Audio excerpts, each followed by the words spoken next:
Welcome to the Car Sim and Race Driver Show, presented by Hugh Hattrick.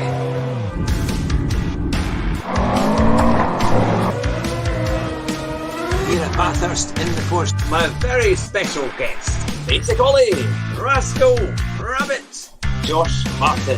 It's great to have you back on the show.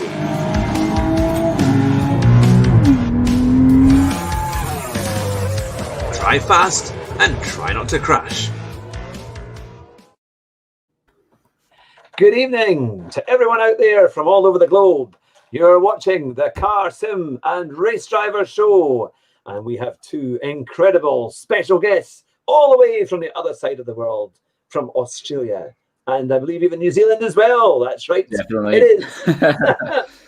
Furby yep. And an Inxile. It's James is an Inxile. Furby is Adam. It's great to see you tonight. Welcome to the show. Oh, welcome from the other side of the world. I feel like I should be a little bit more upside down. Well, that's the thing. We've often talked about collaborations when we've been doing our race nights and our broadcasting streams. And so we thought we'd put it together. And you with your great podcast, the SimCade, and we're all interested to see what that is all about. And then, of course, me with the Car Sim and Race Driver Show. Now we've got lots of questions and lots of people who have been joining in and who will be no doubt giving us lots of insults as well along the way, which is always good and fun. And that's what we're here for, buddy. That's what we're here for. Now, the first question that I thought I have to get out there because it's by Loopy, because Loopy was here at 8:30, half an hour before it even started. And now, if I can get up to it and get to the right question here, where are we? No, where was the question? Maybe it's taken out. Oh, yes. I hope an Inxile has done his hair and Furby has had a shave. Is that the case? Well, I definitely... technically, I did do my hair because I did my hair, but I didn't do my hair in the way that I think he's asking. But maybe we should... looks great, mate. It looks magnificent, as always. I'm always just working on those car parks, mate. Just seeing if I can fit a few more cars up there every few weeks. It's all good fun. But I always I'm always on smoko break. That's always when I drop into your streams. I'm pretty sure it's always Tuesday morning for me for your Monday night stream there, Hugh. Yes. It's, I slide past for my 10-minute allotment to have a smoke. Or do you call it smoko over there? What is that's what cigarette or something in it. Yeah. No, that's But of course they outlaw it over here. They outlaw it just about everywhere. You're not allowed to smoke in public places. I mean, I'm not a smoker, but they've outlawed it just about everywhere now. So it's kind of they look on you with a kind of devil's look if you smoke a cigarette anyway. But so tell me, for all your viewers there and for our viewers here from the community, how did the SimCade podcast start? What was all that? How did it all get going? Long conversations on the phone, I believe. We were just talking way too much on the phone and we were having way too many conversations, and we're like, these are semi-interesting conversations that we would like to include more people in. And it's like, why don't we just record them? And that's pretty much what happened. It just became a weekly chat. Then we decided we'd try and bring a few other people in on our weekly chat as we just talked about the things you do when you like car games, I guess. You're talking about how to get faster and what the game needs to do to change and what new games are coming out and just your average dribble, I think. It took us Friday night over a beverage. It took us a while to actually pull the trigger and get an episode done, but didn't it, mate? I mean, I think we were talking about it earlier this year, and it took us a good 6 months to actually push record because we're a bit slow, mate. We're a bit slow. Trying to work out how to press record on a phone call is quite a bit difficult. It's a bit out of my league. I am a share button streamer, so not known for my high tech gear. The win. So do you try and interview people live as well on air, or do you do a live podcast? No, it's all just pre-recorded conversations. We've been lucky enough to have a couple of good blokes on there. And I think we did our first international guest last night, so he'll be on the show next week. Yes, back-to-back podcasts at the moment. Yeah. So we managed to get one in the can last night. And, kicking off this morning with you, which is an awesome opportunity. Yeah. Did want to notice a comment that I saw in the chat just 2 seconds ago. I think it was Ian. Welcome to the criminals in the house, mate. Hey, free settlers. They're free settlers, mate. Came over here. My family paid their 1 pence or whatever it was. So I totally forgot about that. That's something I never would have mentioned. I never would have brought that up. But there was the thing. But no, it's lovely how the communities can come together. And I mean, sim racing has grown over the last few years. I think a lot of us started watching people like Super GT on YouTube about 4 or 5 years ago or more, isn't it? And then when we saw these guys playing games and thinking, I thought I could quite have a go, like to do that. And I had the setup, but it wasn't until this year that somebody actually told me you could broadcast live from your PlayStation and then go straight onto YouTube. I didn't even know you could do that. You see, so that's where it all kind of began for me in terms of my gaming side. So that's where it was. But it's amazing how it all comes about, and then all of a sudden you get into this community with hundreds and hundreds of different people who all love sim racing, and they watch you and they give you comments, and it's such a nice thing to be around. And even when you're having a terrible night's racing, when the penalties are happening everywhere and you're finishing last, and I remember my mum watched me once, and I said, "Oh yeah, I'm getting better, Mum.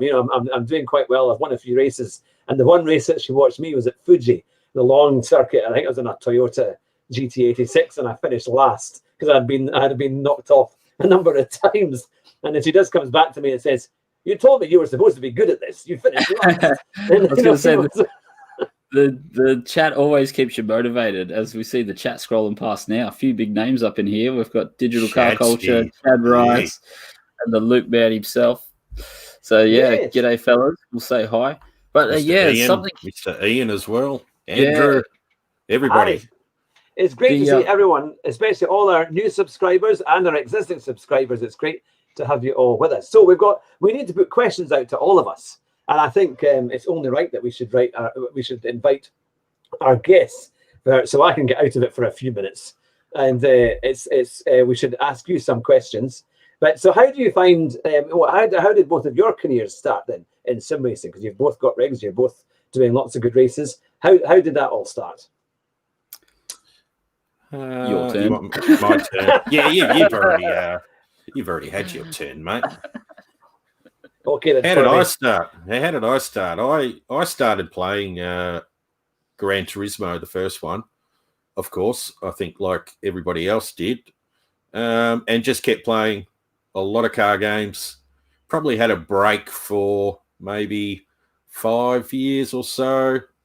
Got into Forza more than Gran Turismo when I think after GT4, that's when I stopped playing Gran Turismo because it just felt a bit samey for me at the time. Yeah.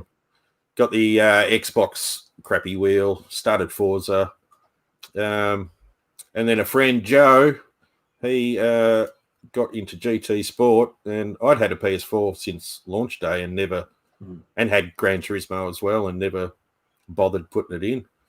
And he said, "Oh, I've just bought a wheel and I'm getting a rig." And I'm like, "Oh, we're getting serious again. All right, let's go get a G29." And we just bought a play seat. Got into that, and then it was just all downhill from there, mate. Just kept buying things, kept meeting people. Met James, of course, and then it was just keep buying stuff, new wheels, new rigs, and that's the story of Furbs. Yeah. No, it's brilliant, though, isn't it? It's amazing how we all like this stuff. And I mean, I've had my G29 Logitech for a few years now, and the same with the play seat. I mean, I'd love an upgrade, but I have to wait and see. My son is desperate to have my old one, so I'm trying to convince my wife that it's time for a new one. It's just like when you upgrade your car, isn't it? Every 3 years or so is about right to get something new and improved. See what you can do. It's a good wheel there, G29. I mean, I started on it. I know Inks did as well, and I rate them. I reckon they're great wheels. Yeah, because you can do well with them. I think you can really improve, and you can really get a grasp of what's happening. And then I think if you do decide to go down the get a better wheel route, that you can you really appreciate and understand. You learn, you get that feeling back in your fingers what's actually happening. Like, whereas I think if you jump into like a really good refined wheel, it's not going to. You might be missing some of the things that you won't miss if you go through the G29. So pick up. Now we've got a question for you here. It is from Ian B55. If you had one wish for something in GT7, what would it be and why? Day and night, 24 hours, so that you could just simulate the changing light, just so that it's just a little bit more realistic. Yeah, you just want to flow. Like, I'd love to do like a 2 or 3 hour race, start at 5 PM, go all the way through dusk and finish in the night, just for nothing other than why not? Have a little bit of fun, try and get your eyes used to the lights and stuff, turn it on. Yeah, that would be my biggest thing. Having statics is good for learning time attack, but the dynamics is good for just variable racing, I think. So because the only way you can really do longer races is if you do a lobby race, isn't it, on GT Sport? It's the only way to kind of get that. Well, in the daily races, it's always a quite short ones, or maximum of about 20 minutes or 25 minutes, which is, it's okay, but it would be nice to see some new extensions or different types of races as well, because you do find that like a lot of race could be quite similar every week, and it'd be quite nice to get a bit more. I quite like if they did like something crazy, like like the Formula One type car that they have, when they provide a car, but you do it on something like Suzuka East, which is that tiny little drive. I think that would be hilarious, because and then just turn the penalties off, or whatever, or whatever. So it might be easier, or something. There's a lot more scope, I think, that what they could do with it over the next few while. I used to do like the career mode as well, and I think in GT7 that is coming back as well. But I'm not quite so sure if it's as relevant now as it used to be. What do you think on that? I think the heavy online play. Well, I don't mind running over some stats. There's something like 8 million GT Sport players, but only 800,000 or less have tried the online side of it. So there is a big market for the offline stuff, but I just don't. For myself, I can't see myself ever going back to not doing online playing against players. Like, even though we all complain, he hit me, he ran into me, he didn't give me room. It's much better racing a human than it is racing a computer. The computers, I think they need, well, as far as Gran Turismo goes, the computers need a lot of work before they're going to be enjoyable to race. I have heard ACC has worked on that fairly hard. But it just doesn't. Gran Turismo AI is probably the worst in any game I've ever played, for sure. Yeah, it's just they just ram into you. It's been like that since GT. Gran Turismo it's never changed, unfortunately. So and they're quite easy to beat in the most part. Once you get used to the style of racing, you can kind of read it how it's going to go. So it's fairly straightforward to win most of the races if you're fairly reasonable at the game, I think, isn't it? But just throw it in there, mate. Just give it a bomb, and got to get that gold and tick some boxes. So Have platinum GT Sport, just for the record. That's pretty good. Got a bit of flack for that. But, Now we've got So I've got a quick question from Loopy there. Can we confirm if Inxile plays Fortnite? So do you play Fortnite? I definitely participate in Fortnite. I have even played with him, and I was terrible. He got a bit grumpy because we're playing some sort of team thing. And sorry, Inks, I'm just I suck at that game. Yeah, my son still lives in Australia, so one of the small opportunities I have to spend time with him is we crank out Fortnite together. So you'll often see my profile lost in Fortnite for hours on end as we I don't know, what do you do in Fortnite? As you level up, I guess. I don't know. We run around, get guns, shoot stuff, Come on, stuff. mate. You know what's going on. You've called me on bloody on Discord. Go, what are you doing, bro? Come on, let's play Fortnite, bro. Nah, I don't believe you. Yes. No, I've got the recording, mate. I record everything, mate. Nah, definitely not. But I, no, it happens. It is. I think that's the only 2 games that my PS4 plays. Yeah, Digital Culture was saying he heard that I only played Gran Turismo. Well, yeah, that's pretty much it. I've only ever bought PlayStations to play Gran Turismo. That's the only reason I'd ever owned one. Haven't really played any other games. Wouldn't consider myself a gamer. I'll be giving you some good suggestions soon, buddy. Look out for that. I just accidentally fell into GT Sport Online with a wheel. I was actually given a wheel for free by a friend that had a second wheel, and he wanted to race me. He's like, dude, just here, have my wheel, and just jump on the wheel and race me, because I was concentrating on the controller. I'd watched every YouTube video that says controller players are fast as wheel players, and I couldn't even get close. Jumped onto the wheel, and not instantly got up to speed, but I think within 30 minutes or so, actually, I think it was instantly. I instantly blew my controller times away by 2 or 3 seconds. As soon as I got on the wheel, I was like, oh, this is heaps easier. Because, as Keith asked, have I ever raced? No, I haven't raced, but I have done my fair share of track days in real cars. I'm heavily into Time Attack. I go and watch, follow some of the Japanese Time Attack, and I follow the Australian Time Attack scene, and I've tried to Time Attack my own cars on occasion. So that's really where my love comes of just eking out every last tenth. I don't consider myself too much of a racer. I play the game because I just want to be faster. Racing's not that interesting.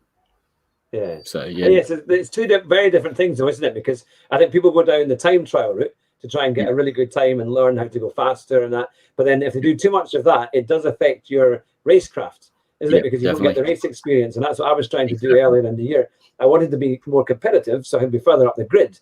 But then I'd find that my racecraft was terrible, or I was just going down the grid. If it was a tough lobby, and so it's trying to work on the racecraft. And trying to build your DR and things like that for the game to try and go up the field, which is because you do, there's track guides and lap guides as well, don't you? Yeah, some of your videos. Yeah, just on.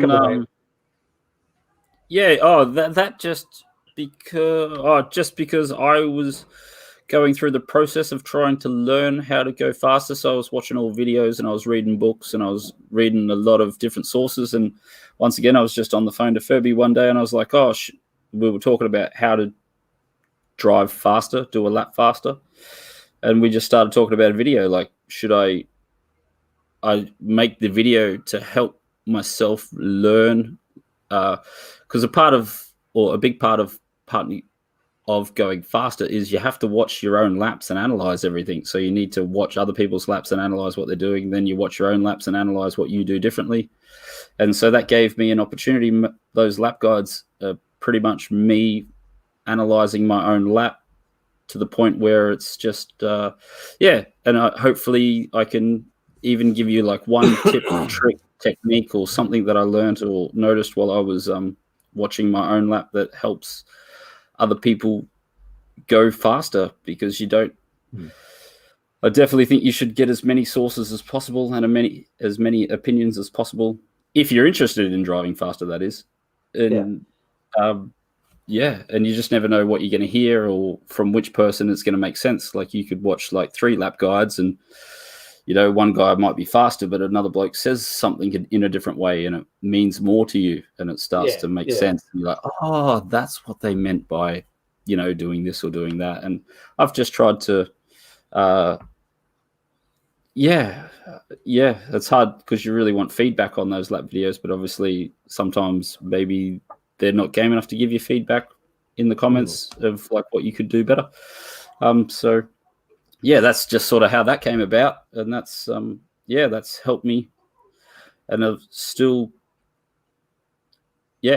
finding tents here and there, and I'm still finding little things that I didn't know about driving. It's I didn't know I could do that to rotate the car or get a better drive off, or I didn't know if I sacrificed this here, I could make it up over there. So as we go on, dribble. It's amazing how the differences add up, isn't it? A little thing like maybe staying in a higher gear around a particular corner, it maybe doesn't upset the car as much, isn't it? Because a lot of the time you're tempted to change down, thinking, I need to slow down, and that'll give me a better rotation, but not always, especially in the road car races. It could sometimes be quite unsettling if you change down and then the car skids, or even in the Group 3s that Laguna Seca this week. I was going up, past as you approach the corkscrew. And when you come up to the breaking point there, and then I was changing down too early, and because I was changing down too early, it was unsettling in the car, and it was all over the place. So when I was a wee bit later changing down, it was much easier, and I actually braked a lot better, and I got around the corner without kind of going off into the dust. But so it does. It's amazing how it can all work. Now we've got a question here from which will definitely suit you guys, because it is from Digital Car Culture. What are your thoughts on Monster Truck Madness? He had to throw that one in there. Sounds like an inside question. Thanks, buddy. Well, we will find out, I think, in the next month or so. That's. Are you going to see a race, or are you taking part in one? I believe it's a PlayStation. What would it be, a PlayStation 4 game, or it's a PlayStation 4 game. We kind of chatted about it last night when we were interviewing Cliche from Digital Car Culture, having a bit of a laugh about a possible new segment in his great new magazine. So apparently I'm going to review games that you shouldn't have to buy. Like, I'll buy them. and it's to try and get Inxile to push eject on PS4 and try and slide a disc in, and it looks like we're going to try and cut him into getting some Monster Truck Madness, which I purchased for about 20 Australian dollars, and it's the worst game I've ever played in my life, and I think everybody else should go out and buy it and feel my pain. Well, that's the thing, though, isn't it? There's so many great games out there. It is. I mean, when you think now, especially with the PS4, and I know it's changed to PS5, but I think the good thing is you can play your PS4 games. I think on most of them, I think, are going to be compatible on PS5, as far as I know. But I mean, I love lots of different, as well as the racing titles like Assetto Corsa and Assetto Corsa Competition. I play some of the F1 games as well. The F1 2020 is quite good. And I used to play all the old F1 games as well. So it was always a mixture. You'd have your Gran Turismo for a while, and when you got a wee bit fed up of that, before they had the online stuff, you would go on to F1, and then you would have to redo your driving style. But I could never go anywhere near the times that the top guys were getting. They were always like 3 seconds ahead and things like that. And I always think they must be cheating. There's no possible way they can. They're definitely cheating, mate. I remember. I think I told this story last time, but Gran Turismo 5 or Gran Turismo 4, whenever it first became, and you could go online with the PS3 and then set a professional time, and I sat down for 1 or 2 hours and ground out like a competitive time. What was it called? The Gran Turismo Challenge, like where you could get a drive in a real car. GT Academy. That's GT right. Academy. That's the one. I sat down and I grinded out, and I'm grinding. I'm like, this is the greatest time ever, and it was 4.5 seconds off the best lap times, and I'm like, no, that's impossible. They can't do that. It's impossible. And I picked the PS3 instantly after that, and that was probably the last time I played Gran Turismo 5, and it was over for me. Like, it's so demoralizing. So Well, one of my friends says, one of my co-hosts, Jonathan, he says, I want Train Simulator 2. I'm definitely middle-aged now. That sounds good, but I've looked into that too, man. So I think that's more PC orientated, some of those simulation games, because I've seen the police simulator and Autobahn and stuff and truck. Oh, what? Are they real things? Simulator you can get on you can get on PS4, but I think there's a massive community going on on PC. I'd love to there's a drive bus some simulator, trucks, mate. Isn't it? There's a bus simulator that some people play. But the thing is, I don't know how crazy it is, because like obviously you're going to pick up your passengers, but you can crash the bus if you're not very good. You run into things. I've always wanted a farm simulator. Ever since I bought when I went to buy Gran Turismo Sport and bought the PS4, so what was that, 3 years ago, whenever GT Sport came out, they had Farm Simulator, and we're like, haha, that's super funny, get Farm Simulator. And it was still $110 or Kiwi dollars or whatever. And I was like, nah, we can't afford that, it's not on special. but as a joke, my partner looks it up every year, and it's never on special. You always have to pay full retail for it. But it's like, who is playing Farm Simulator? So, well, that was. I always thought it was a free game, mate. It was a free game the last, I think, 3 months ago on PS Plus. Yeah, but it was 2 or 3 generations old. I think that was 2017 or something. So it was still all right, mate. But I did see Seeds, drive a tractor. Cliche talking about Grand Prix 91, and is that where there was 3 colors? Because I used to play that. Yeah, I'm sure I went to the joint, and we had it in VGA, and it was like, oh, VGA, this is awesome. I was like, this is where my sob story starts. It's such a long time ago. My parents refused to let me have a color monitor on my Acorn A3000 computer. So that was all I was limited to. There was no the pain, Hugh. The pain. I know. I should have sued them. I should have sued them into court. But no, it was. But yeah, so I never actually. I had to buy my own PlayStation 1 when I left school and when I got my own flat in Edinburgh. You see, so then I could actually game and have a color TV to watch to play your games in. I had a green monitor on my Acorn A3000. So the first kind of racing game I played, it was a game called Saloon Cars, and it was designed for the Acorn A3000, or kind of BBC type games, the ancient old BBC computers. And it was great fun. It had a lot of flaws in it though. It would bug out every so often, and I think it was a tape. It may even have been a tape that he had to use to kind of load it up. It was that old. But if you hit the wall, he was always at Brands Hatch. You would go flying along, and the car would just understeer straight off, and you'd hit the wall, and all you'd hear is a thud. And then it just says, you are dead, like this. And you've got your little in-car picture, and then it just stops, and that's game over. So that was again the first game I ever played that was a kind of proper racing game. And once it got into PlayStation. Oh, yeah! What is that? Oh, we get bad texties. Did anyone play Stunts? Do you remember Stunts? That was about 91, 92, maybe even 93. Stunts. You got to build your own racetracks, and then you raced your car around them, and you could have big jumps and loop the loops. And I did play a small kind of F1 game that you could build your own tracks, but I didn't play a stunt one.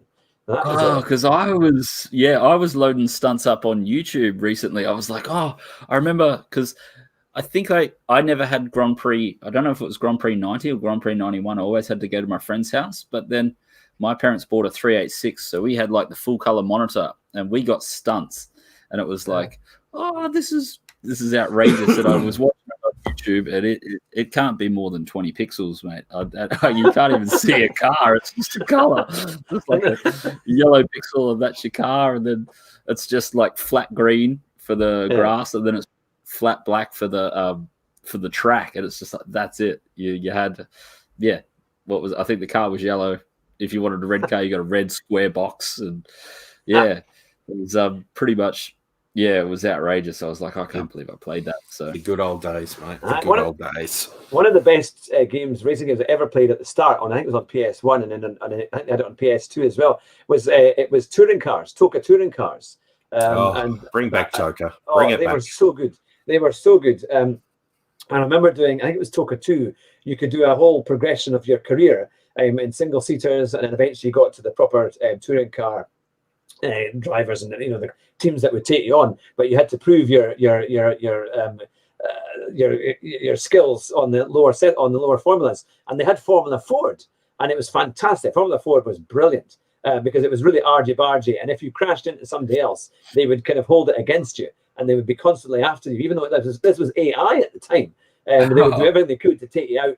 Weave across the track. So it was really quite advanced for the time. And I remember going around Silverstone on it, and I overtook somebody, and it was a bit of a ropey move. I think it was around Cops Corner on the old Silverstone. And I took him off, and he went cartwheeling over my wheels and landed in the gravel. And I just kept going because I was fine. So I carried on along. And I kid you not, the next time I came round the track, he was standing next to the car, waving his fist at me. They had some incredible kind of like, obviously offcuts are these things that would happen if you really annoyed somebody. So it was brilliant. It sounds like I really missed something. Yeah, there were some fantastic. I don't have it anymore, but I would love to try and find that again and play it, because it was hilarious. I love the kind of Formula Ford style open seater racing. I think that'd be amazing on. So they don't have that on Gran Turismo. I mean, maybe it's more for GT cars, but I think if they had a series like that on, I know they've got the Red Bull racing cars, but they're kind of more extreme. Yeah, they're super upper echelon. So I would. Did Gran Turismo ever put in low-level open wheelers? I don't think it did. That was sort of Project Cars, maybe? They did low-level open wheelers, I think. Disney was saying that they had Project Cars had done a similar type thing. But Gran Turismo's never done. They always did Formula One, but you'd go through a set of tires in about 3 laps. It's kind of annoying, to say the least, when you're trying to do a longer race on that when you did the career. But what about you, Furby? We've not had a chance to hear from you, but what are the kind of your favourite car and race combinations for gaming? Like games in general, or or kind of racing games for Gran Turismo and others. Well, I pretty much it's the Toka series really got me going early on. I think that was before Gran Turismo, wasn't it? The first one. Yeah. Colin McRae as well. So I mean, at the time, I was living with a mate, Joe, CSTBFO Jad. He had a massive projector, so we're playing PS1 games on a projector. And I mean, if you did that now, you'd probably be going, "What the hell am I looking at? I can't see anything." But he bought a Hyperstim, which is the F1 simulator cockpit, and his buddy rewired all the wiring so we could plug it into a PlayStation. And that was my first sort of jump into a simulator. But we'd be having time trials for Colin McRae, Toka, Gran Turismo, and then it just kept evolving, of course. Your Forzas, your Grid, loved Grid. I only just picked up Grid for the PS4 and really surprised that I didn't get that earlier on. It just reminds me of Toka. Is that the new one? Is that the new Grid? Yeah, they made a new Grid, didn't they? The remake. Yeah, the remake one they did. I think it was a bit too much when it came out. I think it was 149 Australian dollars. It's just getting a bit crazy. Yeah. But I've been enjoying that. Mate, I play anything that's got wheels on it. Like I said, we've got Monster Truck Madness for $20, mate. I'll play the worst games with wheels on just to see what it's like. So. Well, I always thought, because a friend of mine, it was GT UK, was doing. He does a live stream and he does lots of different games, and he did the bus simulator. And I kept saying, what happens if you crash the bus and if you miss the bus stop or whatever, and you hit somebody or you hit a car and that? And so I never know what's happened. I don't know if they get done if the police come and take away your license or whatever, or worse if you run over somebody. But we're all going to have to get some of those games then, Hugh, and have a go, because it's all like Grand Theft Auto, which is it was so funny because you can just hijack a bus and then go for a ride. No, this is serious, mate. I mean, I'm sure there's a taxi one too, mate. So you can make the most money in a day. Yeah, you could have an Uber game of how do you get your and then you're going to take somebody along, and then you've got to get a good rating at the end of it. Otherwise, no one will hire you again. But I have a feeling I need to quit my day job. There's so many games that have to be played. It's just like there's a whole world out there that's missing. Just we'll get you into it eventually, mate. We'll get you into it, mate. Don't worry. When you're the last person playing GT Sport, mate, that's when you switch over. Now, earlier on, Loopy had asked me in the comments. He said, "How did I get started on GT Sport?" And it was with Gran Turismo 1. Like everybody, I think, who kind of follows Gran Turismo, that was the first one that they did on PS1. And I remember everyone raving about the game, saying, "Oh, you've got to get Gran Turismo 1. Gran Turismo, it's a fantastic game." And that was it, because it opened up so many new avenues for driving, because they had so many different cars and racetracks, and then you have things like Trial Mountain, and you had to qualify and go up and develop your career. I think there's really no other game that has managed to evoke so much, I think, for like motorsport fans as well, to actually give them a go. What would you say has been the main kind of things that has kept you going in Gran Turismo, or your favorite parts of GT Sport and things? Great question. I only got into cars around Gran Turismo 2, but I did play Gran Turismo 1. And I think it was the only decent car game, which is why I played it. The other ones were just too arcadey, and I don't know, just a bit of I liked the realism, I guess, of 2 and I think of 3 and 4, and so I grinded those pretty hard. Like I was still trying to learn how to drive at that stage, and then I noticed, I think by number 5 or 6, I finally had my GTR. And then when I was driving the GTR, like the R32 GTR in the game, it felt exactly like when I was driving it on the racetrack. And I was like, oh my God, these guys put so much effort into how these cars are handling. That's all you wanted, mate. You just wanted the GTR, mate. That's pretty much it. That was all I was sure of. I think like James was saying, but like if you see your own car in the game, you're just like, whoa. Yeah. You know? I mean, I had a Nissan Cube. And I mean, that was in Gran Turismo 4, and I was buzzing around on that going, this is the best. And then the WRX, of course, and now we've got the new WRX in the GT Sport. I mean, if your own car's in it, you're going to play it, and you're gonna love it no matter what. Yeah. My cars are so bad that I don't think they'd ever put them in. What cars haven't they put in there, mate? An old Ford Fiesta. I had a Proton 1500 MPI saloon, and so it was. And I actually had to put a tire in the back of that because it was really it was so light at the back that you'd come around the corner a bit too quick, even at like 40 miles an hour, and the back end would step out. It was great fun. But I went to a scrappy and put an old tire and wheel on the boot, so it would weigh it down a bit. I had an old Citroen ZX that I bought for £100, and it lasted me 2 years. So I don't think they'd put that in Gran Turismo. And a number of other. I had a Volkswagen Polo, the most basic car. I used to think the faster you went, the more powerful the lights became. Beautiful. It was that bad. You know, it was, Polyphony needs to be listening to these car selections. I'd love to see Proton in Gran Turismo, especially the what was it, the Satrion or the Satria? Oh yeah, the Satrion. Yeah, whatever. Quite popular. They had that in the UK for a while. Yeah, I mean that was huge out here. I actually had a mate who we travelled to Sydney to drive back and to pick up a car and drive back. That he'd put a Evo engine inside this little Proton, and it was a rocket ship, mate. Because they were they were Mitsubishi back, weren't they? All Mitsubishi bits in them. So they were actually quite reasonable. Pretty much, yeah. It was the 1.6. I think it's the 1.6 litre is the standard engine for the for that. And they also made a Proton Ute in Australia, didn't they? They had this tiny little Ute to go up against the Brumby. The Jumbuck. Oh, that's right. I was going to say Brumby, but the Subaru version. Big Jumbuck sticker on the back, I think. Yeah, a name like a name like that is definitely going to be a marketing success. On the line. And I think all the lads were putting Evo running gear in those as well, so boosted. Yeah, bring it. And don't worry telling your insurance. You know, it's just like, have you done any modifications to your car? You know. Yes, Opel used to be in Gran Turismo. Yes, it did.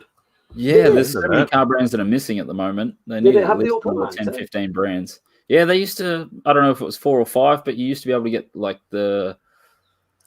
You could get the Astra. Yes, the Opel Astra. Thingamabob, like touring car, DTM car, and there was I want to say, it's not a Cavalier, but it's a C word. It's remember that 4-wheel drive V6, the little 2-door thing. Oh, the Calibra. Ah, that's the one. Yep. Yeah. You used to be able to get that in the game. Oh, that's an executive car, that one. Yeah, like I used to grind that car out too because I was a GM fanboy into my Holdens, and so anything out of the GM family was okay with me. See, they don't have that either. That would be a popular one because who makes the V8 sports cars? They no longer make them now. What's the one? Oh, it was a Vauxhall brand, wasn't it? It was the Opel. Holden. They don't Holden, like the Monaro, and the Commodore. And because I think V8 supercars in Gran Turismo would be great fun. I think that in those kind of circuits, that would be a fantastic lobby or race to do. Yeah, I think that'll be a tough one because sorry, James. I think Microsoft have had that since Forza 5. They own it, do they? They haven't done a very good job, I think, because they've always just thrown in two a Ford and a Holden in different liveries, and away you go. They need to bring back the V8 Supercars game. I mean, that was awesome on PS2. Yeah.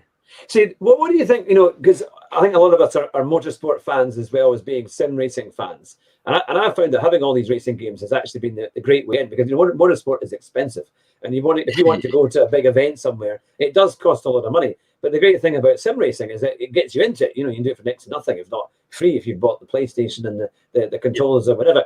So it kind of ignites your passion for motorsport as you're racing away. And I think now with all the sim racing competitions and all these things that are happening, it's actually maybe going to help motorsport reinvigorate, the motorsport fans, and help them, hopefully, if they can do good deals for fans, to get them back to the circuits and let them be involved a bit more. In fact, one of my friends that I had on the show a few weeks back, he actually commentated on a sim race at Monza. It was, the Blancpain Championship.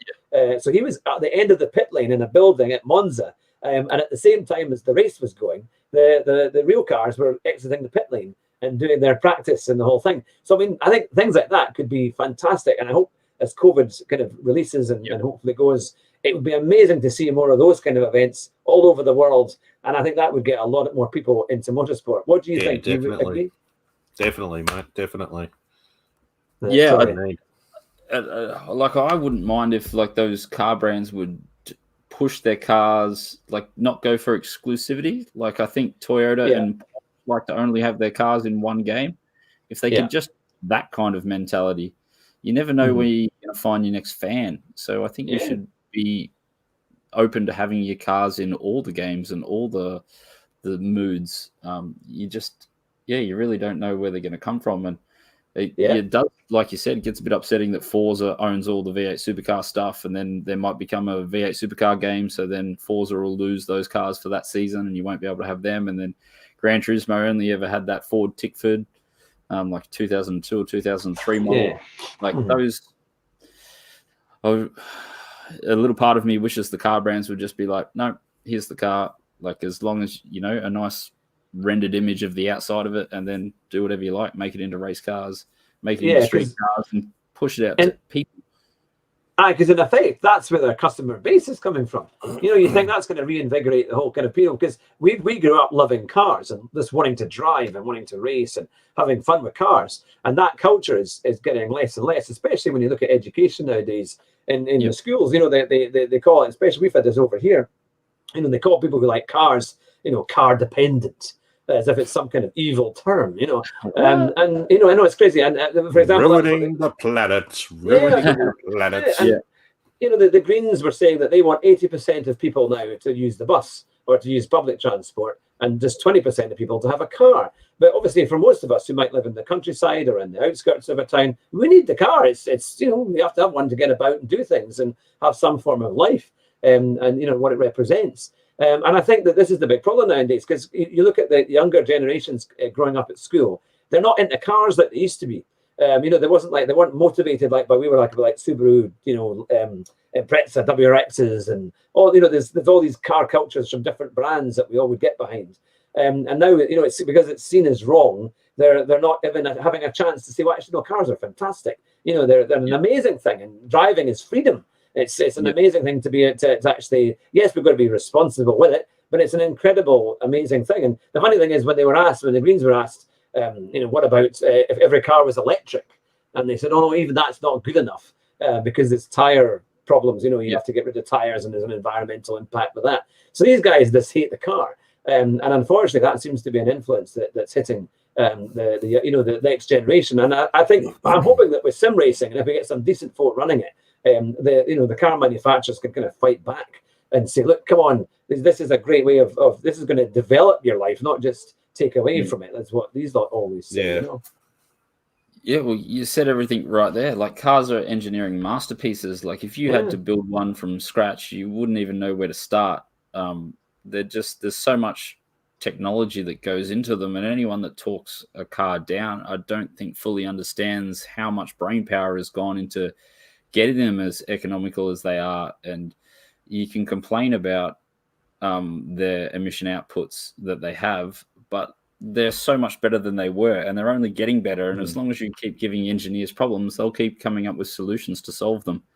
I don't think it's not a cut question. Like, it's not ban all cars or we should all be having V8s and just pouring fuel, down there. Like, of course there's bad things that come from them, but what's the alternatives? Yeah. Like, you really need to think about the alternatives. And the sustainability of electric has been called into question. Exactly. Well, we're what, like 130 years into car technology? When we're 130 years into like the same battery technology, then maybe it'll be miles better. But you just have to do what you think is best at the time. And exactly, I'm just not convinced on electric at all. I mean, it's interesting because Keith Waonia has asked a question. Yep. What do you feel about Formula E? I like it. I just wish they had slightly bigger tracks. I don't see. Again, they've done this. It's quite a political brand, Formula E, because they only do it in cities, so that everyone can get to them. So they're missing out massively. Because if that was Formula E at Brands Hatch, that would be an amazing. They'd get a great turnout, and I think it would be a fantastic racetrack. And I'm sure you'd be other tracks as well. What do you think about Formula E? I just think it's not targeted at us people. I don't think it's not targeted at motorsport people. Like, they don't. The cars look aerodynamic, but they're not aerodynamic. They look like cars, but they're not necessarily cars. They don't race on racetracks. I don't think they're. I think they're trying to create their own vision of what motorsport will be, and they might be right, and they might, that is where motorsport might go. But I don't think that sport is aimed at bringing motorsport people over to Formula E. It's aimed at bringing non-motorsport people into motorsport. And I think that's why it's sometimes difficult to see. Like you said, there's many things, like they're not fast enough. They're not, like, for me, they don't have enough aerodynamics. Like, they need to be, twice as aeroed. But the racing is all about racing. And we see in Formula One that aerodynamics pretty much ruins racing. But it also makes for awesomely fast cars and awesomely, engineering feats. But I don't, like I've tried many times to watch Formula E. I give it like a race or two each season. It just doesn't catch me, and I don't feel like I'm the target audience. If there was a game of Formula E, I would definitely play it, and that might help. I think that's the next step that they have to do. They need to get those cars in front of people that are playing the playing the car games. And then, like, because there's like, the reason I'm into Skylines is I think my brother chose a Skyline in Gran Turismo 2, and he's like, this is the fastest car in the game. Then he got into Skylines. Then he showed me pictures. Then he showed me this and that. And then here I am. I'm into Skylines now, purely from a game. If you put the Formula E cars in the game and we get to race them and we get to modify them and put liveries on them, then, then you'll start watching the actual race cars and learn the drivers' names. And then before you know it, you won't care, mate. I mean, it's been around for so long. It's been around for a long time, and it just hasn't taken off. No one cares about Formula E, really. Sorry, Keith. I know you probably like it, mate, but it's a crap. It's not even a sport, mate. It's like watching tennis. Now, here's a good question by Charity. Is Lewis Hamilton an environmentalist?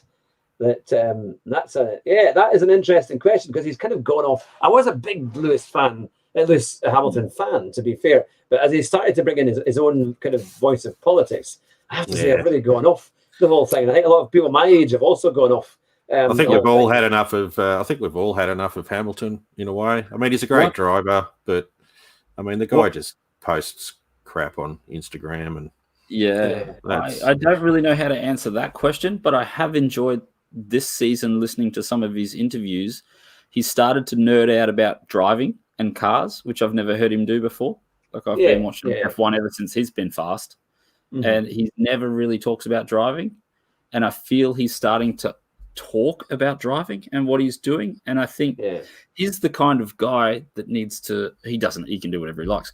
But I would love for him just to nerd out about driving, because I think he might be, the greatest of all time, and just trying to understand what he's going through mentally when he's in that car and he's analyzing everything. Like, I think it might be, earlier in his career, it might have been too much to give away, but I think as he heads towards the end of his career. And hopefully post-career, I hope he really, really starts nerding out about driving. I think because that's the interesting bit, isn't it? Yeah, I think how he takes a corner. He's never really done a video on how he goes around the track. That's the stuff that people want to hear. You know, that's what I want to hear. Yeah, I mean, if you're the best driver ever, like, tell us how you do that stuff. I mean, tell me how to be the best. Yeah, obviously you don't want to, and I think he must be. You can see it's difficult for him sometimes because he is so much pressure because he does want to be a personality and he's worked his way into being a personality. And then I think these occasions where he starts nerding out about cars is his escape from being, being that personality. You know, I would just love to see that side of him. And I've noticed occasionally this year, maybe like at least 3 times, he's started to talk about what he's doing when he's driving, and that's his strength, and I would love to hear more about that kind of stuff. And I think that's the thing, because that's the real character coming through. And because he was, he used to watch the Senna videos. I remember listening to an interview with him earlier on, and I used to watch all the Senna videos, back in the early 90s, because they were riveting. They were absolutely amazing stuff. And if you're a big fan of Formula One, that was the one you wanted. You got the Mansell videos, you got the Senna videos. You didn't bother about the Prost videos. No insults to the French, but it wasn't the same. It wasn't. He didn't have the same kind of kudos. I'm with you on that one, Hugh. I'm with you on that one, buddy.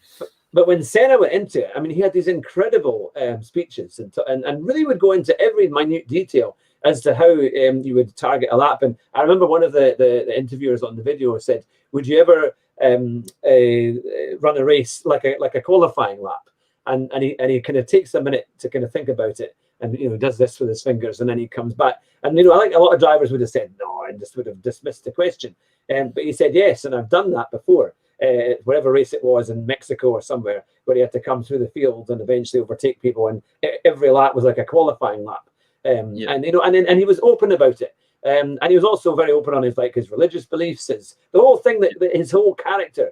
He was very much on. He put it on his arm, and it kind of laid bare what he was like. And I think that's why so many people had such a like for him, because he was a real. He didn't just thank the team about how great they were and all that, which we always get every press conference. It was like, you want to be like James Hunt. He's so busy with all these other ladies hanging about that he forgets to thank the team. And it was something a bit more interesting, at least. But yeah, I mean, what was your take on the old greats like that? Do you think that's why so many people followed them? Yeah, they were just personalities, I think, and I don't think they were exposed to the outside world as much. They lived in their F1 bubbles. They lived with other drivers, and they're around other drivers, and they're around people that loved F1. So they had more of a chance to just talk about that. I think F1 is almost bigger than motorsport at the moment, or has become. And then some of the drivers either want to stay away from that, or some want to move into stardom. And I think Hamilton saw his opportunity to move into superstardom and thought it was a good idea. And then there's no real way of turning that back now. Once the tap's turned on, you can't turn it off. And he just has to deal with that now. So, I mean, as a driver, he is fantastic. There's no doubt about it. He's running rings around everybody else and still does, which I think is the mark of incredible character and F1 ability and racing ability. But I remember when he came into Formula One, because he'd had that incredible season win in Formula 2. And we kept hearing about these. I think it was in Turkey when he spun off on his first lap, and he had to come back through the field, and he finished second. And it's all a great YouTube video to watch of how he overtook everybody. So when he came into Formula One in 2007, I remember we were watching him like crazy. And from the first go in Melbourne, he overtook Alonso, didn't he? And he went from fourth, I think, on the grid to second at the first corner, and headed off away, and made a real race of it. So we always thought that would be something. And I think, like a lot of people in China in that year, when he lost the title, when he went wide and ran onto the gravel, we could not believe it. And also a year later in Brazil, when he managed to win the championship from finishing fifth, it was an incredible run. But no, that's the thing. Now, we've got a good question from Keith Will Own You. It says, are your families interested in racing at all? Or are they despairing with the amount of racing and GT sport that you all play? No, not remotely. My child's too busy playing Fortnite with Inxile. And Mrs. Furby, she's too busy playing. What is it? Animal Crossing. Animal Crossing. Yeah. She does get into it a little bit. I mean, she's suggested all the buying of the gear and stuff after my TGT broke. So it's always good to get a thumbs up from the better half. Yeah, definitely supportive. Not, I wouldn't say interested. And there was another question about how did we meet? Yes, that's right. Yeah. Just How on Gran Turismo Sport, mate. Just grinding out. Don't lie, mate. I put an ad up on eHarmony. And you clicked like, and I sent a wink back. And it was just through GT Sport. So it was just on like Donkey Kong.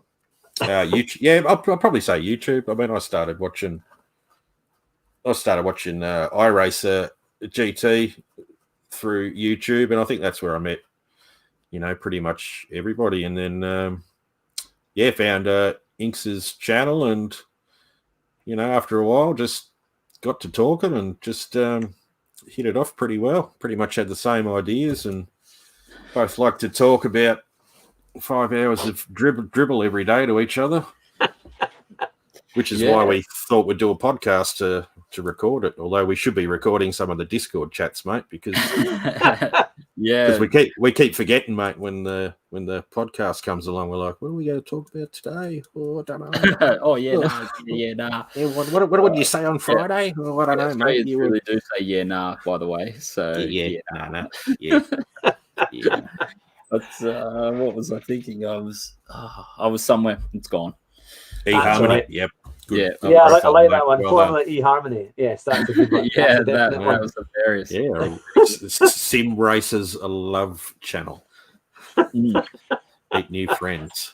But no, it is actually quite amazing though how you go into it, especially you see when you're watching like the big racers that have been on YouTube for a long time, and then that's how you meet the community and all the chat. And then you see people coming back regularly, and then you end up talking to other people on the chat, and it's great because then you do build up, relationships and things, and then things spring off from that, which is really, really good, And it's quite. That's how I got some of my guests, to be fair, because I said this is what I like to do, this is what I do with my show, and then people say, "Oh, how does that work?" And they come along and watch it, and then eventually you try and get them on the show, which is always quite fun, I did bribe a few of them to come on, I give them a wee super chat here and there and say like, "Oh, would you come on the show?" And they're like in front of 5,000 viewers, and they say yes. So you've got a few witnesses, So we're all kind of working on things like that. But you're doing a great job, Hugh. I mean, definitely the best job. You just, like you said, you've just got to reach out to anybody, and not sort of be stuck in your own sort of region, your own game, and just keep the respect there, of course. And yeah, that was a big thing. For keeping so many people, to meet people. Like I was lonely and on Formula eHarmony, and I just decided that YouTube, like, I'm not going to meet. How do you meet sim racers? So I didn't have any. No sim racing mates over here in New Zealand. So it was just like, and I'd never done sim racing before. It was just I thought, if I just start streaming, just start talking, someone that's remotely interested in sim racing will eventually say hi one day. And they do. And it's just, it's been such a wonderful community. I've met so many people. Pretty much, I think I've met nearly everyone that's gone through the chat at least once. So, it's awesome to have all your support. It's awesome to do chats like this. I don't know what else to say, but it's been a really good experience in my couple of years of sim racing. Just keep it going, mate. Just keep it going, and hello to any of the new people in the chat that I haven't seen before. Just hit me up on on Formula eHarmony. Look at my profile. So we've done some good ones tonight for sure. But what I was going to say actually, because obviously with your SimCaders, you've been doing it for a little while now. What's your kind of plans for the show? What are you hoping to kind of develop it into? Are you going to eventually maybe do it on YouTube as well and do a live stream perhaps, or are you going to stick to podcasting? Yeah, some of the thoughts I've had, like I would definitely like to do at least like one live video a month. I'd sort of like. I haven't heard any of this. What's going on? Who have you been talking to? Yeah, that's it's all a work in process as we learn. Well, everything's learning. Like first, I had to learn how to YouTube. First, I had to learn how to PlayStation, and just meeting people, finding formats, finding time. It's a work in progress. There's a format for dribble, mate. Have we got a format for dribble? No, but definitely looking to move to video. We'll figure that out eventually, I think. Yeah, Hugh will be able to help us out with that one. Yeah, I think. That's easy. You're always welcome. A professional in the podcasting world. Hugh, production manager, signed. Good stuff. Well, it's quite funny because I was trying to get Jimmy Broadbent to come on the show, and I've sent him an email, and he said on his stream he would come on. So we're just hopefully going to try and sort out a time and a date. So if anybody knows him who's in the chat, remind him I sent him his email. But he was saying that he had seen the Super GT interview. So that's quite nice because at least some of these guys are beginning to see what's happening and seeing, they've seen your show and it's beginning to get out there. And then they actually want to come on the show because for when you start a podcast like this, you're desperately hoping that someone's going to say yes, and then you'll come on and it'll kind of work. And some of the big guys in motorsport, it's quite a hard community to get into. Not so much the sim racing, that they seem to be quite straightforward. But like I've done a few kind of real racing drivers and rally drivers, and I had to go. It was a wonderful interview and a wonderful guy, and the late Andrew Cowan. He did I think it was the London to Sydney 10,000-mile race, and it takes them 10 days to do it. But an incredible experience and a lovely chap. And I've known him for about 30 years because he lived in Duns. And he back in 1988, he gave me a copy of the Autocourse motorsport manual, which were they're really rare. They had these amazing pictures, and he signed it off to me because he knew my father, who was a doctor. And I found this recently, and I thought, my goodness me, this book is amazing. And from Andrew Cowan, who ran the Mitsubishi Rally team for so many years, it was an incredible thing to get. So he was one of the first people I tried to interview. And he said, "Oh yes," and I knew. I thought, how am I going to even approach this guy? Because he's got his own museum, he's got his own, he's huge in motorsport. And I thought, is he even going to take me seriously? So I managed to get through to him, and for friends of a friend, we got connected. And he said, "Yes, just come to the house, and you can just do it there." And of course, I wasn't at all ready for that because I've only got a little microphone and my mobile phone, so that's all I had. Pro, mate, pro. Lay your phone in between you and just press record and start. I thought he would come to mine, but he won't come to an old kind of council house wreck of a place, to kind of come along and do an interview, So I went to his house. It was this beautiful, beautiful place and estate. And I thought they wouldn't let me in the door at the gates, But so it was. I had an old, because my old car was a Dacia Logan Estate, which is, it looked like a kind of Uber car, So you just turned up in this old thing, but it was absolutely lovely, and his wife too was just so nice, and we did this wonderful chat, and he talked, he talked about his incredible racing career and rallying career, and he was given a shot in the Lotus that Jim Clark drove, and he was still quit, but he just decided it wasn't for him, so he turned it down.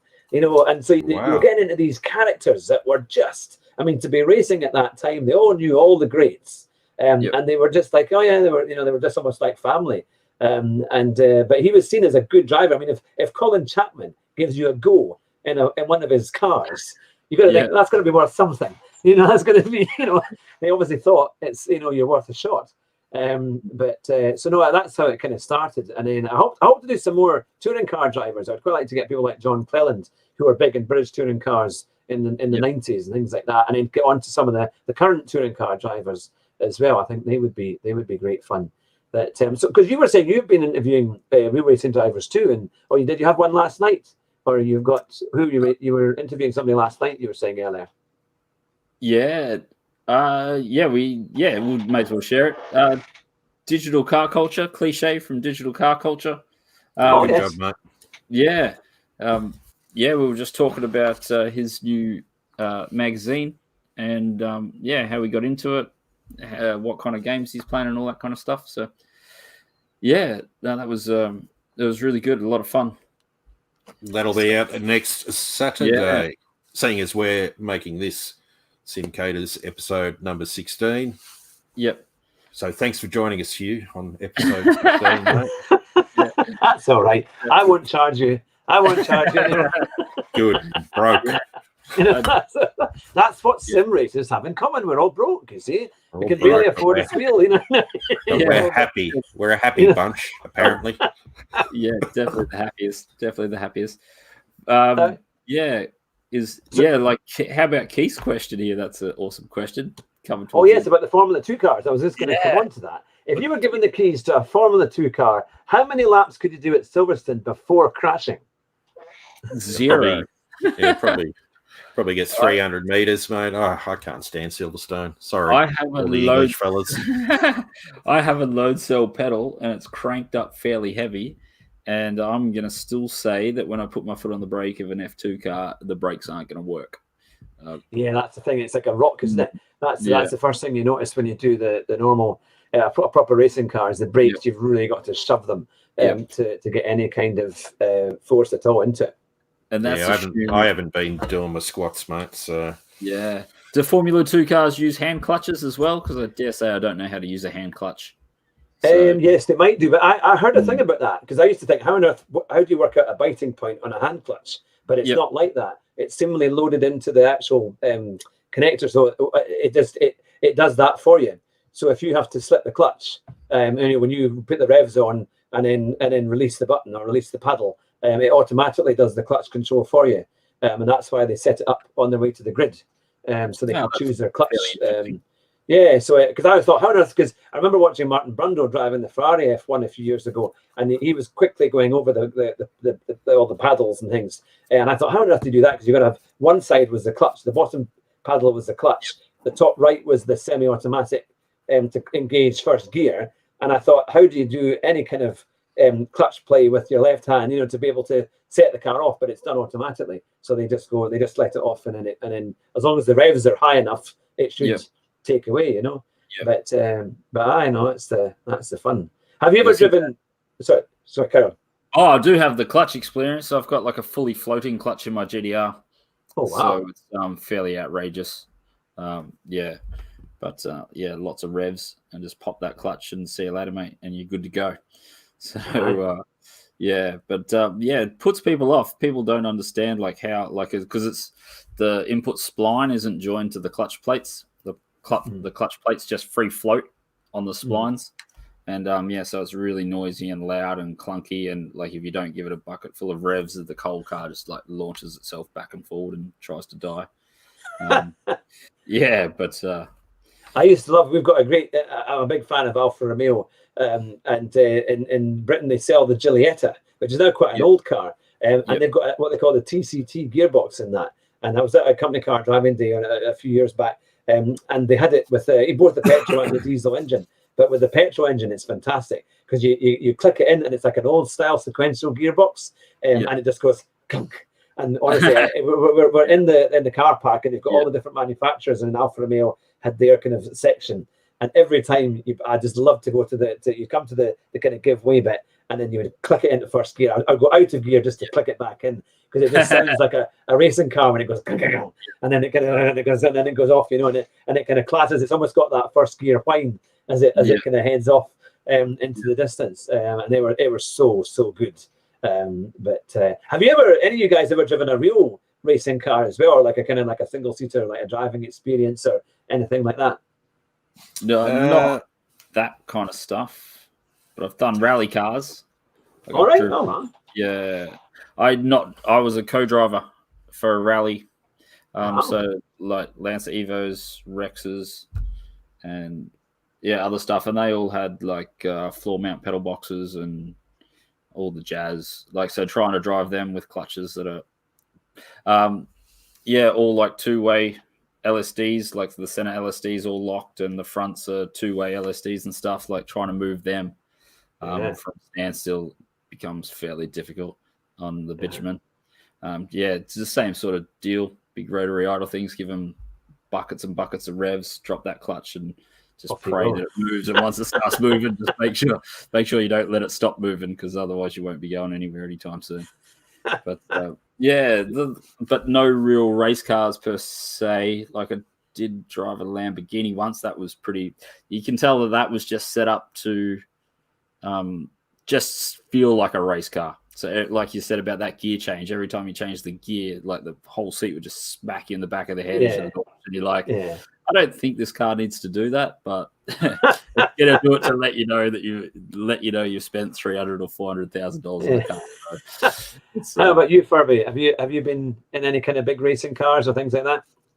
Nothing too flashy. I mean, I think everybody's done a rally experience before. Great fun.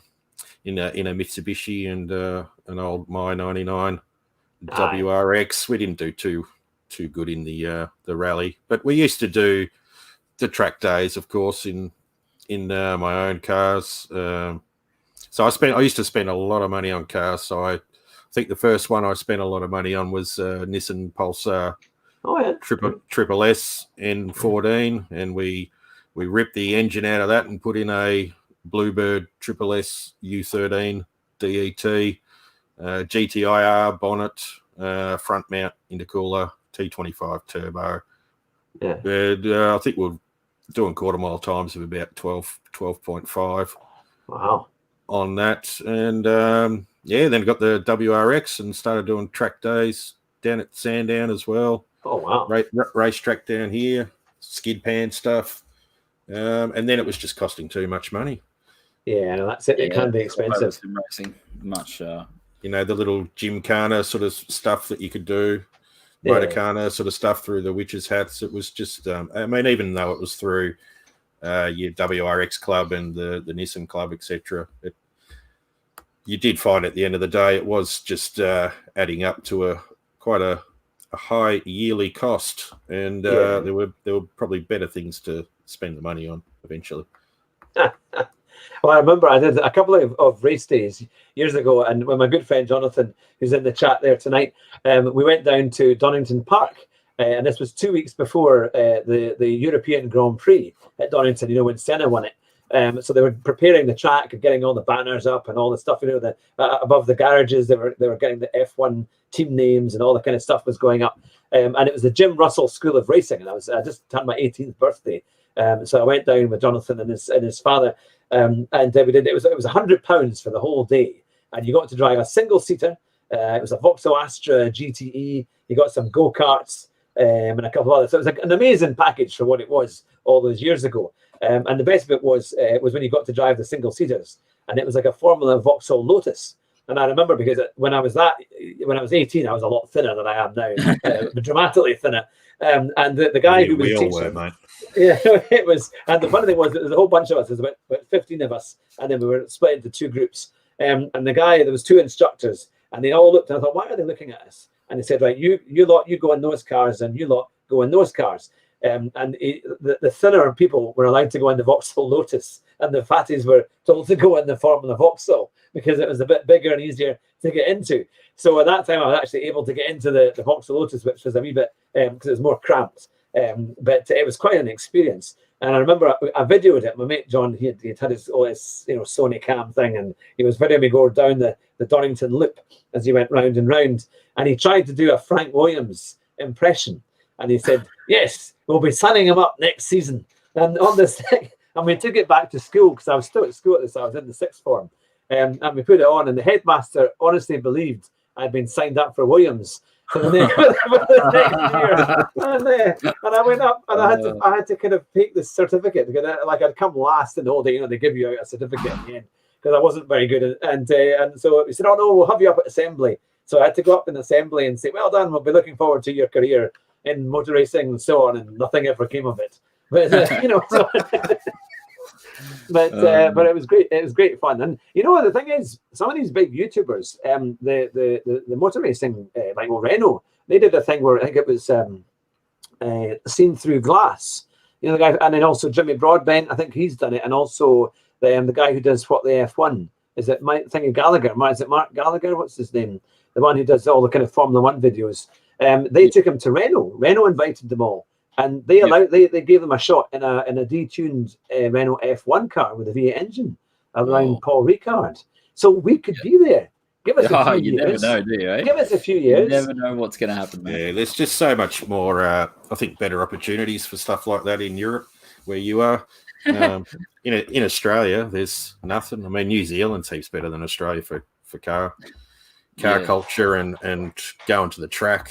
Australia's just too much of a natty nation at the moment. For all that sort of stuff.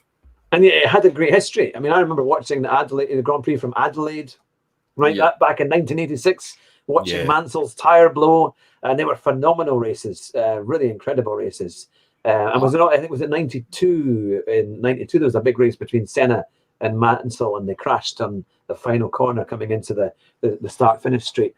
So you get Murray Walker and James Hunt do great commentary on these phenomenal races. But they don't. I don't. I mean, obviously, you're in Melbourne. Do you think the Melbourne track is better than Adelaide, or what do you think of the Grand Prix at the moment in Melbourne? I think for Formula One, the Melbourne track is better. But I don't know. There's something about the Adelaide track. I mean, especially when there's a supercar on it. Yeah. It's got some crazy blinders in there. I mean, who knows how much longer Albert Park will be around for Formula One. I think it's getting Are they kind of thinking about not renewing? But it would be a pity to see it go, certainly. They do threaten not to sign up, and then all of a sudden, like at the last minute, they sign up 5 years every time. Adelaide was great. It seemed to have more challenging corners, and the first few corners were fantastic. Big curbs and all sorts. I know there were some big accidents, but I'm sure these days you could probably make it a bit safer in terms of track safety and that. Because Adelaide had one of them blind, flat-out corners where you used to do about 300k an hour. They've dulled that off now. They keep reprofiling that one back and back and back, so it's not as blind and not as fast. But I think that it was good for overtaking. It was good for overtaking. That's the thing with Adelaide. It's it's a race. It's a racetrack. Albert Park's just a bit of road that of course, mate. And it's not proper racetrack material, really. Street course for F1 cars, they haven't always been the greatest. It's like Monaco, tracks. isn't it? It's more the atmosphere of Monaco rather than the race at Monaco usually that kind of makes people watch it. I think. Well, there's history there for that. This is Albert Park, mate, where you can go sit and feed the pigeons and have a smoke. It's Melbourne. I was going to say we haven't done much in the way of motorsport since Brabham, I don't reckon. Unfortunately, still living on his coattails, mate. Only constructor. What is it? 3 world championships. One in his own car. Those days are long gone, and it just like New Zealand is much more open to motorsport than Australia ever was while I was there. It's much more of a daily life thing here. You can get on the racetracks heaps cheaper. They'll do. Like in Oz, if you want to do a track day, you've got to pay for a full day. Over here, you can just do a half day. You can rock up in your car, no license, and it's like $35 for 2 hour session or whatever. We need Cam's license most of the time. And that's like a 2-day, $700, $800 expedition just to be able to. I mean, that's what I was paying to get onto Sandown. I mean, even if you rock up with your own car, you've still got to have safety features on your road car. A lot of the time people weren't passing, just paying all this money and not able to get on track. So so no, that's the thing, isn't it? But now Banana Josh has said, what about Schumacher and Hill in 1994 at Adelaide? Of course. G'day bananas. How you going, buddy? Banana. That was a fantastic race. I remember watching that live. And I was so annoyed, so upset. And it was such a coming together. And you kind of think Hill had that chance, and he would have won it. He was putting the pressure on Schumacher, and clearly Schumacher went off, hit the wall, and then came back on, and probably that was the end of his race. But with that determined kind of way, he took him off. But I'm always kind of amazed that he kind of got away with that, really, because I think nowadays they would never have gotten away with that. It was such a clear kind of coming together. Yeah, it was old school stuff, mate. I can't remember what podcast I was listening to recently, but it was a podcast of Schumacher before his F1 days when he was racing for Mercedes, and I think it was on the Nordschleife. And he took out whoever was driving the Jag Silk Cut on his qualifying lap. Oh yeah. He took. Yeah, so you know about that? I'd never heard about that. No. There was a rumor. I think I'd heard that. All I heard was that he had some major coming together with a Jag. Yeah. So like the driver of the Silk Cut car was the guy on the podcast. Don't remember his name. But he was saying he was flying along, and Schumacher had made a mistake on his qualifying lap. And he saw him coming in his mirrors, and he sort of just moved out of the way to like let him pass. And then as he's coming past, he just swerved back and took out his front end. And just this Silk Cut car reckons he would have put it on pole. I can't remember who the driver was. And he said, he just tried to kill me. And then he goes back to the pits and tries to fight him. And he's just like, you can't just take out cars, mate. You can't just like... And so apparently it was in his blood from early on. Old Schumacher just didn't like being beaten. Sounds like GT Sport. I was going to say, exactly. Round 2. There you go.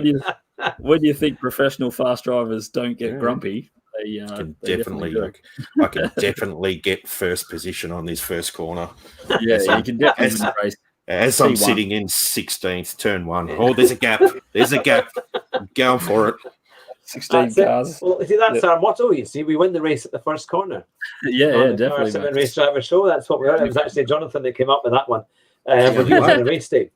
But the only way to win it, mate. Hit and run. Just get out of there. Throw it in there and keep driving. Yeah. And Loopy says we want Bacchus with the longer straight back. We definitely want that longer straight back. The chaser's got to go. Get rid of the chase and now just put the world's biggest sand pit at the end of what the original Conrod. And then we'll really see how big engines go. So the chase just seems a lot more dangerous anyway. Slows down. So is the chase is that the bit when you turn right? Yeah, where it goes right and then you turn back left. The chicane. You got the chicane. So I take it the straight just went longer, and then was it a sharp right, or what was it at the end? Yeah, and they got rid of it because some bloke came down there and didn't have any brakes and just hit the wall at the end of the road. But these days, I think you just bulldoze that wall and just put a big sand pit there. Yeah, and the boys come down there full noise, mate. So that would be awesome. I've seen more crashes with the chase, mate. Definitely. Yeah, because it's dodgy. Because it's a flat out right-hander, and then it's a dodgy chicane. If you hit the curbs, you quite often it just throws the car away, doesn't it? Yeah. No, it's. I don't know if it was that same Silk Cut guy I listened to his podcast, but there was a bloke I was listening to recently who was saying they did 440 kilometers an hour down the Mulsanne back in the late 80s. 440 k an hour on the Mulsanne. 250 miles an hour. Yeah, like how do you? Like no wonder they had to put all those chicanes in. You couldn't. Yeah, that's unbelievable. When you get to the streets, it's just catch fencing and armco and trees on the street. So if you're going down, especially at night time, people can't see you coming. In fact, they might hear you coming, but by the time they hear you, it's dead anyway. So it's quite an incredible experience, really. But now here's a good question for you both, and I'll let Furby you go. You can go first this time if you like. What has been your worst penalty? It could be recent or a while, mate. In GT Sport, what's been your worst occasion of getting a dodgy penalty? I don't know, mate. I don't really take much notice of all the penalties, seeing as they don't really happen that often with me. Not blowing my own trumpet, but I think earlier on. Oh, geez, I don't know. Worst penalty. I've probably clocked up maybe a 15-second penalty. Just when you when you get a bit grumpy and when you get a little bit upset, decide that hang on, you gave me a nudge, I'll give you a nudge. Bananas remembers when I gave him a bit of a nudge. And we had a bit of a race, and there was a bit of pushing and shoving, and then before I crossed the line, I just turned left into Bananas, and then he turned right into me. But we had a good laugh about it afterwards. But I was pretty grumpy. How about you, James? Because obviously you're used to these penalties. Sorry, hang on. Can I actually finish that? I've just remembered. Yes, I quite do remember being murdered by a Mr. Inxile on Tsukuba I think there was only 3 laps to go, and I did kind of get in front, not very cleanly, but yeah, thanks for that, buddy. It was lag, mate. It was lag. No, it wasn't, mate. You bumped and run. Oh, I think I just murdered him. Oh, anyway. Anyway, I'll just win this race. All right, sorry about that. Your turn. Yeah. No, yeah, I forget about the penalties straight away. I try not to think about them too much. I obviously get upset if I lose a race. The only one I can think of is I think my stream from Monday night or Wednesday night. I got a penalty and lost a race, but I don't. They're the first things I forget, I guess. I try not to relive the bad moments. Yeah, that's a mark of a professional. Yeah, sure, mind over matter, isn't it? So that you're not thinking about the negative, you're thinking about the positive, and you just got to get on with it. I mean, it's expected, I think, But I mean, GT Sport still is probably one of the best multiplayer racing games. Just to get in, there's always going to be people playing. I mean, you don't get that with any other game. I mean, even on PC, ACC, it's good, isn't it? It's hit or miss. So GT for the win. Now, a quick question for you. Sure. Because one of my other co-hosts, Andrew Marr, was bringing up the question earlier, because you've both had the Inxile, you've had the T300 wheel, and you've also had a G29 wheel. Was that correct? I've had a G29 and a CSL Elite. A CSL Elite. Has any of you had the TS300 wheel, which is a Thrustmaster one? I think. I've had the G29, and then I went to TGT, and then I went to CSL Elite. Right. Now the CSL Elite, that one is that like one of the direct drive wheels, isn't it? So you have to get a special box for that, or is that one that you can easily get? Which one? The CSL Elite. Is that a one that you clip on and clip off? That one, or is that a different? Or am I getting confused? It's like the entry level Fanatec wheel. All right, right. Yeah, it's like it's just. Is it a direct drive driven wheel? I think it's expensive if you're looking at your first wheel. I would consider it expensive. If you're looking at upgrading from your beginner wheel, I would suggest it's probably the next step. You'd start at. I think you would start at either a T300 or a G29, and then I would guess you would move to the CSL Elite if you wanted to take the next step. And then from there, I think the world's your oyster. It's just money. How much money do you want to spend? Yeah. So I noticed earlier, Loopy was asking that about the TGT, seeing as that I've had the TGT and now moved on to the CSL Elite. It's going to be personal preference, Loops. Yeah. TGT was made for GT Sport. I got it at a good price of only $1,000. It's definitely not worth $1,600 out in Australia, just for what you're getting. I mean, I've paid roughly that same price to get V3 load cell pedals, the CSL Elite, 2 steering wheels. You can't beat the quality of the CSL. The TGT gives you a rumble. That's it, and it's plastic. It's still a great wheel, but not for the retail price. There's just, you want to get load cells for that. There's another $400, so that's a $2,000 wheel. That's not worth $2,000. There's just no way. Not when you can go up against the CSL Elite at like $1,300 for load cells and. Yeah, exactly. Like even like your setup. I mean, you can buy the standard CSL Elite pedals and then get the load cell attachment, and you're still going to have a better pedal set than the stock TGT, and you're going to have money in your pocket. So so that's the thing, isn't it? But so what would be your ultimate sim rig? If you could put the whole thing together, what would you have? Because there's lots of really good designs now. You've got things like the V-Rig, you've got like play seats, you've got what's the other one? Track Racer. There's quite a few out there that they've got like next level racing. Is there anyone in particular that would take your fancy and you would quite like to get? I've got like a Track Racer. I can't remember, but the current one, I think, is the TR8. That's the one that I really like. I like it's aesthetically pleasing, and I think they've upgraded it enough. The weaknesses that the one before it that I have. Is that the one that? Is that the one? Chad? What's Chad? No, I think he got the TR180, which is like the aluminium block one that you build. Yeah. The sort of one. And then the wheel, I would just like a podium. Like I really want a podium just to see if it gives me any more feeling than what I have now in the CSL Elite. I'm sort of stuck playing consoles. I don't have a PC or a computer to play any of the other console games. So I can't really comment on that side of things, but apparently there's plenty of other direct drive stuff on PC that's cheaper and more competitive, and pedal sets that are more competitive than some of the Fanatec gear. But I think they've really solidated their PlayStation sort of setup as far as being competitive at GT Sport. If you want like the top level gear, it's you've got to get the podium. And then I guess the rig is just personal preference.